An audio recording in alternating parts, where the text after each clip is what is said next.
What's going on, knuckleheads? It's George with Fighters Rep, and this is our Dillian Whyte versus Oscar Rivas post-fight reaction discussion.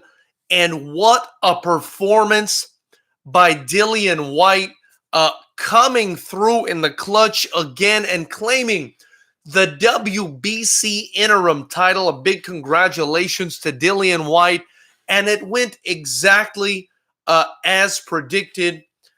I predicted that Dillian Whyte is a beast in the pro game, and despite Oscar Rivas' extensive amateur experience and amazing wins that he's had in the amateur circuit, I knew that this was just too much, too soon for a guy like Oscar Rivas. You need to be on the ball if you're going to be fighting Dillian Whyte, who's learned on the job, has no real amateur experience other than a handful of amateur fights, something like 7 amateur fights. You need to be on the ball if you're going to fight a guy like Dillian the Body Snatcher Whyte. That guy is improving leaps and bounds in every fight. He's not afraid of anyone. He's eating, sleeping, shitting boxing. This guy, it's his life. You can tell if you watch his social media. He's no joke. It was a 12-round decision against a very tough Oscar Rivas. The same Oscar Rivas has beaten guys in the amateurs like Andy Ruiz. And so Dillian Whyte, by beating Oscar Rivas, not only showed that he's a beast in the pro game, but he showed that he can outbox extremely high-level boxers with an incredible pedigree. And that's what he did with this fight. He fought a guy that was undefeated, a guy that was in incredible shape, very strong, a very good boxer, and he beat him, and he beat the crap out of him. That is what Dillian Whyte does. Now, at one point in the fight, Dillian Whyte did get knocked down. He got caught with an uppercut. He was kind of off balance, and then he got caught with a hook that pushed him further off balance. I don't think he was too hurt. He was hurt, but he wasn't too hurt. He got up and actually looked like he won the rest of that round. So Dillian Whyte, man, comes through in another fantastic performance. This guy's been banging down the door of the WBC for over 600 days. He's been the mandatory for Deontay Wilder's WBC belt. Now he's the interim title holder, and it looks like, from what Eddie Hearn said in the post-fight interview, that Deontay Wilder, or the winner of the WBC belt, be it Deontay Wilder or Tyson Fury, has until May of 2020 to fight this man. And they need to fight this man. People need to stop ducking Dillian Whyte. Don't duck me, son, like Keith Thurman, who fights tonight, says. Don't duck me, son. That's the shirt that Dillian Whyte needs to wear. Forget Body Snatcher. This guy, everybody's ducking him. Nobody wants to smoke with Dillian Whyte. You know, he goes in there and he beats the crap out of his opponents. Brutal guy. He's never looking for the easy way out. Even at the end of the fight, when he had the fight in the bag, he was out there trying to land bombs on Oscar Rivas. He was out there trying to fight Oscar Rivas to the very end. And if you don't respect a guy like that, then you're just not a boxing fan. Another thing I wanted to say was, besides Dillian Whyte's fantastic performance and his deserved victory, and the judges' cards probably being closer than they should have at 115, 112, and 116, 111, I need to say something about Eddie Hearn. A lot of people, when Eddie Hearn gets on the microphone, they start booing, and that's especially the case out in the UK. Here, people are not as familiar with him here in the States, but in the UK, he gets up there and people start booing him. What the hell are you people booing? This guy has single-handedly built up several heavyweights, all that are contenders, all that are fantastic to watch, and Dillian Whyte is probably the biggest example of a guy that is a domestic, or was a domestic level guy, and has today broken in to the international or world level of boxing. All thanks to Eddie Hearn. What he's done for the sport, especially out there in the UK, is fantastic. And I'll be honest, as an American fight fan who keeps up with all the different fights that are going on, I'm more engaged with the fighters from the UK than I am with any of the fighters on the Keith Thurman Pacquiao card today. Excuse me. And the reason I say that is because IFL TV, the constant interviews on Sky Sports and all, but especially IFL TV, you know, the constant interviews that are going on with Eddie Hearn's fighters, they force you to have an emotional attachment to these fighters, you know, and you want to know what happens. You know, the same thing with Dave Allen, David Price, guys like, you know, I can't even remember who's on the card. I'm so hyped up right now. You know, Lawrence Okoli looked like a bad dude out there today. It was just a sick card. Oh, Derek Chisora absolutely wiping Artur Szpilka out. He just ended this man's career. I mean, if you thought Deontay Wilder ended Szpilka's career or Kownacki did, no. This guy today, Del Boy Chisora, ended this man's career. Absolute beast, wiping him out in the second round. Just completely finished him off. You know, just a fantastic card. And I am heartbroken. I must say I'm heartbroken for Dave Allen. I thought Dave Allen was actually going to win this fight against David Price because I saw David Price's stock and his shelf life as a boxer diminish over time to the point where I thought he had nothing left. But David Price, I must say I'm very happy for him, even though it's basically at the behest of Dave Allen, unfortunately. But I'm very happy for David Price to pull off that win because now he's sort of back in the mix, and he's one of these guys that's on this borderline between domestic and world level, and he just needs to get a decent world level fight and win that fight. And I think, or maybe a couple of those fights, and I think he'll have the confidence to be a contender. He's massive. He hits like a truck. But if he can work on his defense, you know, this guy has ability. And I love Dave Allen. He's still young. I think he's going to come back. I think something happened to him in that fight. He was taken out on a wheelchair. But I love the guy. He's fantastic to watch. How could you not love Dave Allen? He's such a character. All these guys are such characters. And you build these characters through interviews and behind-the-scenes stuff. And that's what Eddie Hearn does right. That's what I'm hoping to do with Fighters Rep Promotions. Real quick before we move on, Fighters Rep 7 goes down next week. It's going to be live right here on YouTube. The best young, talented strikers in the world going up against each other. Unified Rules Kickboxing. It's Fighters Rep 7, our 7th show. We got the who's who on this card. Black House MMA, the Yard Muay Thai Systems Training Center. You name it. We've got these killers on this card here in Southern California. So I hope you guys tune in. Also, if you donate below or purchase a Fighters Rep shirt, the proceeds are invested for the most part right back in to Fighters Rep Promotions and building these young fighters. And that's all I had to say about that. But just another fantastic performance from Dillian Whyte, who is a fighter's fighter, man. This guy will make you a fan of the sport if you're not a fan of the sport. He just wants to fight everybody. He's not going to sit on this interim title. He's going to fight again in November if he has to wait on Wilder or Fury or whoever it is. He doesn't care about that stuff. He just wants to fight, stay active, be the best fighter he can be. And he's shown that even if with a loss against AJ, even with a loss, you can still come back, become better, and still win a title. And I am over the moon for Dillian. And needs to get behind a guy like that who wants to go in there and fight.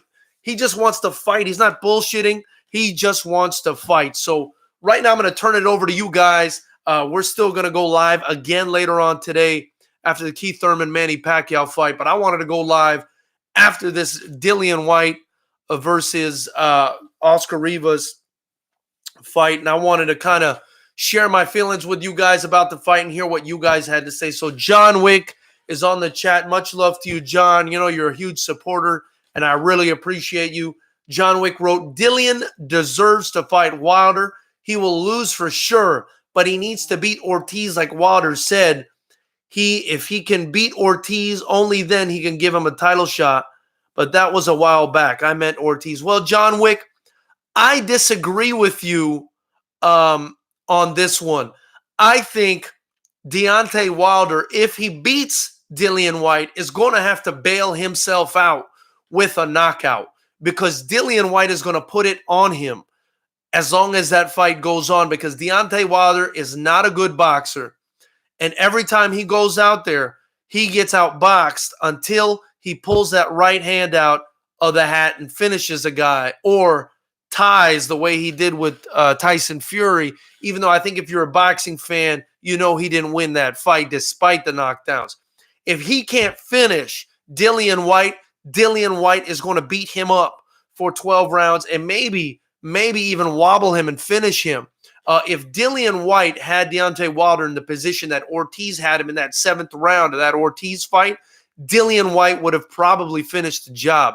A guy like Ortiz is much older and does not have the ability to finish the fight. So I appreciate your opinion big time, and I could be completely wrong here, but I think that Dillian Whyte is a better boxer than Deontay Wilder any day of the week. He's got a really strong left hook. He's a really tough guy, and you're going to have to take him out. He's going to go out on his shield, and everybody knows that. And that's why nobody wants to fight the guy.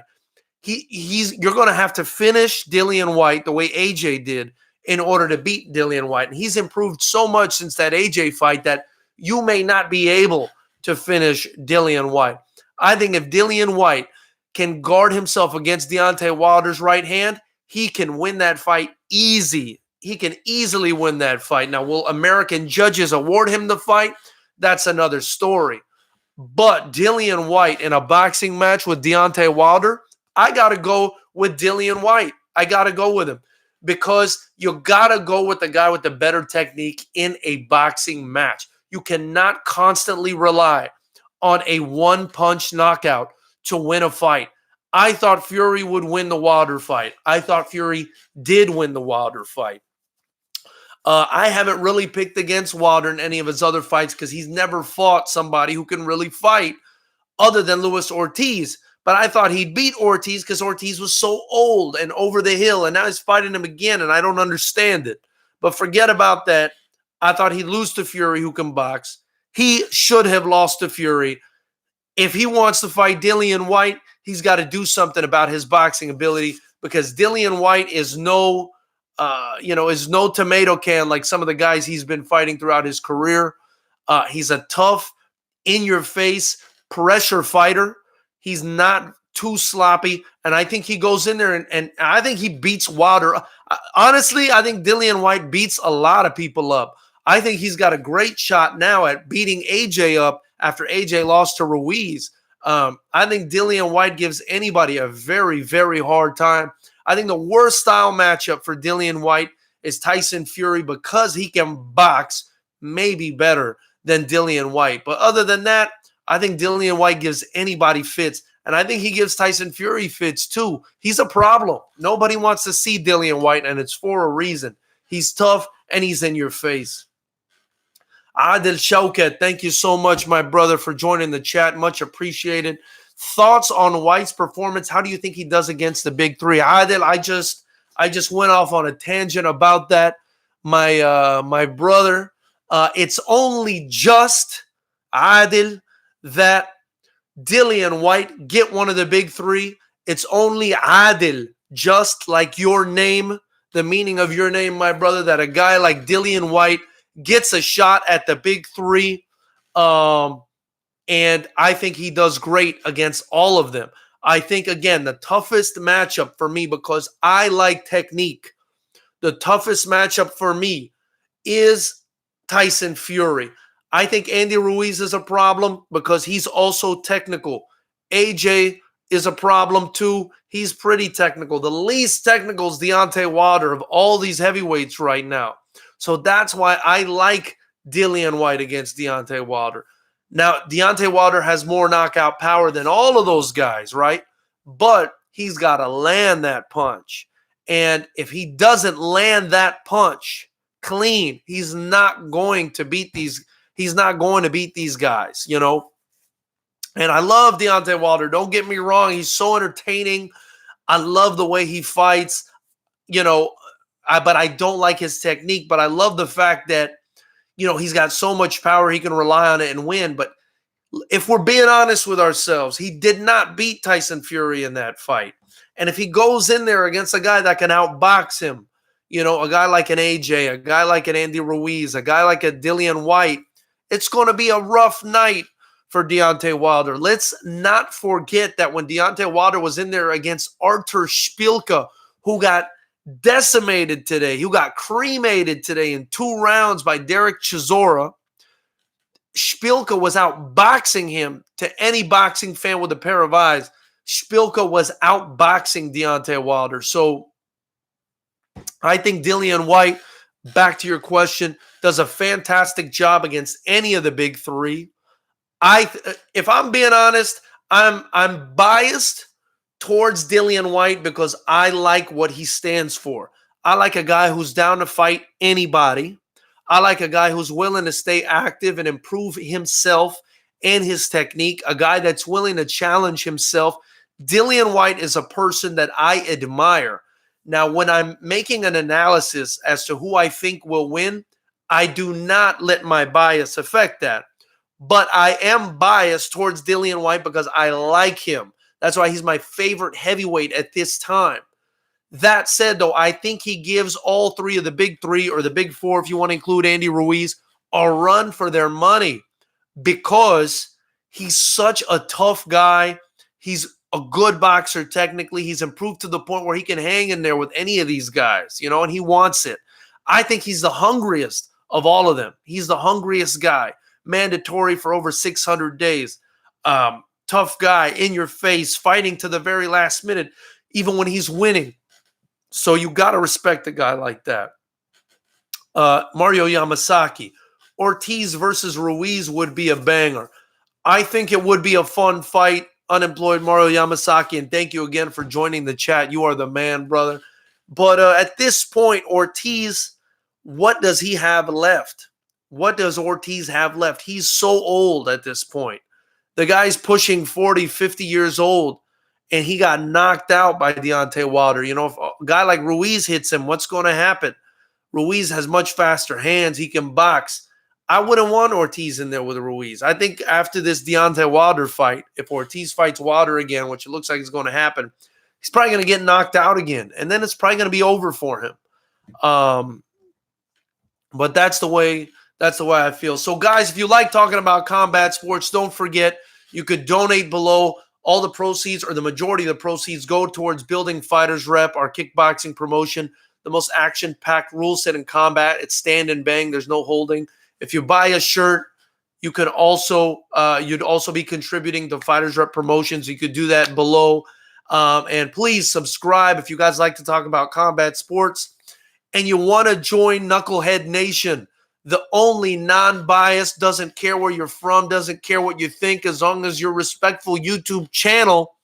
Hit the subscribe button below and the bell notification icon and constantly stay in touch with us. We do this after every big fight. We go live. And on Thursday nights at 9 Pacific time, we go live and do our predictions and previews. Next week, we'll have free fights for you at Fighters Rep 7. We'll be airing them live right here. So much love and appreciation to all of you. Mario Yamasaki said, did you see the highlight of the dude who got knocked out of the ring last night? Oh, my goodness. I saw it on Instagram. That was absolutely horrific. It looked like it was on a top-ranked card. I thought that was horrible. I never liked that. You know, it's part of the reason I've actually told people that I deal with on the fight cards and on the fighting front as a promoter, I like those rings with 5 ropes. I may invest in a ring with 5 ropes instead of 4 because there's no reason guys should be knocked out or knocked down and wobbled and then fall out of the ring. It puts their life in danger.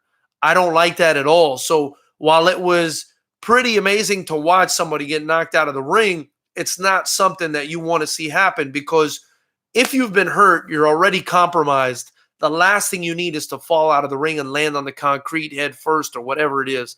So that sucks, man. So I definitely I saw it. Is it entertaining? Yes, but it's all fun and games until somebody, dies from that shit, and that's not funny at all. So I definitely think they need to, start maybe employing extra ropes or something, because people shouldn't be falling out of the rings in a boxing match. What are my thoughts on Teofimo Lopez? Man, Teofimo Lopez is a freaking ball of explosives. That guy is amazing. I love watching that guy fight. That guy's like a little compact ball of fast twitch muscle, ready to blow up on anyone. He just detonates on people, and I love him. I think him fighting Lomachenko is a bit of a stretch at this point. He's been calling Lomachenko out.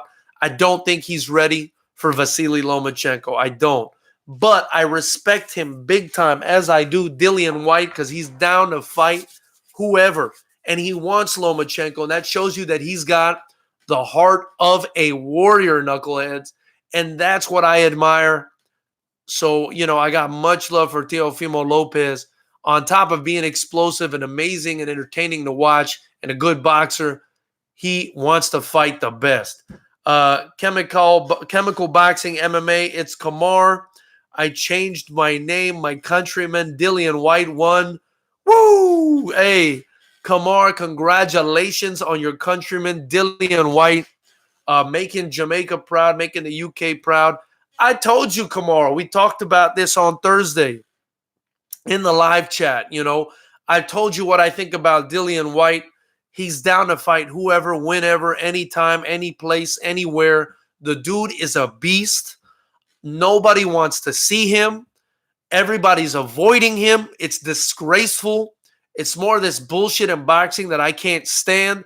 And it's the reason why a lot of people always want everybody to have a say. Democracy, democracy, democracy, right? But that shit does not always work. And it does not work for boxing when you have 20 different promoters and a million different people giving their opinion as to who should fight who.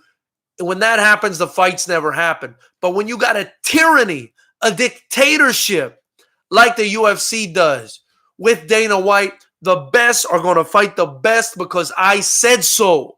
That shit is tribal. There's one man in charge ahead of that shit. And if he says they're going to fight, they're going to fight. And I like that. I like that. Don't ask me why I like that. I just told you why I like it. The best should fight the best. This is not about your opinions. This is not about this guy versus this network versus that network. The best guys should fight the best. And there's no reason that a brand new sport like MMA is allowing for the best guys to fight the best. And a sport as ancient as prostitution at this point, which is boxing, is not allowing the best to fight the best. It's just absolutely disgraceful. And so I'm sorry I went off on a tangent there. As you can see, I'm passionate about this. On Fighters Rep Promotions, I match these kids up evenly. You'll be able to tune in next week and watch live. I match these fighters up as evenly as possible. That's how you bring out the best in fighters. There's no A side. There's no B side. The best kids fight the best kids, and that's the way it should be. The best men fighting the best men, the best women fighting the best women. That's what happens at Fighters Rep. That's what happens in the UFC. That's the way it should be in boxing, but it's not that way, and that's my problem with boxing. I love the sport, but it's not that way. He got a bit exposed last night. He lacks defensively. I think Loma will dance circles around Teofimo. I agree with you. I agree with you that at this point, Lomachenko would dance circles around Teofimo Lopez. You don't just step up in there with a guy with 400-something, 300 amateur fights and try to outbox him. It's going to be very tough. And then on top of it, Lomachenko is no slouch as a pro. He's got knockout power, which he's shown. He's got concussive power, not just knockout power, but power to keep you honest and to keep you off him. And he's got speed. He's got everything. He's got it all, and he's seen it all because of that amateur background combined with his incredible experience at this point in the pros. I mean, he's only had a few fights, relatively speaking, as a professional. but he's fought the best guys. Just, in the first couple fights, he was already fighting for a title. So, he's fought some of the best guys. You got to be weary of a guy like Lomachenko. He's no joke. And I don't think Teofimo's ready for him. I would like to see maybe a guy like Gervonta Tank Davis fight Lomachenko. I think that would be a fun fight. But at this point, no way, man. Unemployed Mario Yamasaki is saying Loma doesn't just abuse people physically, but mentally. He wipes your confidence like he did Rigondeaux. I agree. I agree 100%. He does take your confidence away from you. He basically makes you feel helpless in there. And typically people don't understand why, because nothing they do against him works. He just understands boxing at another level and takes people's best weapons away from them, and then takes all their weapons away from them and kind of breaks them mentally. So, 100%, Loma abuses people physically and mentally. It's, the best boxers in the game right now. Loma's one of them. Terrence Crawford is the other one. Maybe Errol Spence is up there too. These are the best guys in the game. You have to really come correct against these guys. And especially a guy as cerebral as Lomachenko or Terrence Crawford. Terrence Crawford is another cerebral guy. He's not doing the really unorthodox, weird movements and stuff and fighting at the distance Lomachenko is. But man, as a fighter with fundamental skills, I mean, he's got it in spades, and he's just an absolute beast in his own right. What he's doing is just, it's mind-blowing stuff, And so I want to see more of Terrence Crawford, and I want to see more of Lomachenko. And I want to see if anyone can give them a hard time. I think Crawford needs to, hurry up and fight Errol Spence after this Sean Porter fight and see what happens there. Now, can you explain to me what Crawford does best? Because I can't point it out. Crawford, to me, is just so good at the fundamentals of boxing. He's so good at judging distance. He doesn't get tired. He's as good orthodox, or almost as good as you can be, as an ambidextrous fighter. So he can fight orthodox and southpaw almost equally as well, both at an elite level. And when you can go both ways like that, and you've got the judgment of distance that Terrence Crawford has, and the reflexes, and when to counter a guy, and the timing, he's got all of that. He's got all of those basics. He's got them in spades. If you were to put him, for example, on the back of a Marvel card from when we were kids, right? And you were to, list his powers, man, the guy's a 10. The guy's a 10 in all the basic things. His speed is sick. His power is sick. His footwork is sick. He's ambidextrous as hell, more than anybody. His defense is sick. He's got heart. He's got a mean streak in him. Listen, the mean streak that Terrence Crawford has in him will cause him to beat a guy with the same level skill. He just wants it. He wants to beat you bad, especially if you talk anything about him. He wants to take your soul. And not a lot of guys have that malicious intent when they're in there. Terrence Crawford has that. He's a quiet guy. He's a nice guy outside of the ring. But when it comes down to it, he wants to beat the crap out of you. And that's why he's special too. Again, he's got all those things going for him, man. And even Lomachenko, Lomachenko has shown that he's got that competitive streak too, but not as mean as Terrence Crawford. Terrence Crawford is trying to knock people the hell out, and I'm not saying Lomachenko isn't too, but Terrence Crawford almost seems like he takes things personally, and when he does, it takes him to the next level. Just fantastic to watch, man. If you're a fight fan and you don't love that, I don't know what to tell you. Let me see here. Okay, the guys are arguing now. Kimora saying, Yamasaki, stick to refereeing if you can't see what Crawford does best. Casual. Unemployed Mario Yamasaki. Listen, they're both fantastic. You know, you guys just, got to understand, you got to appreciate the fighters, I appreciate your opinions.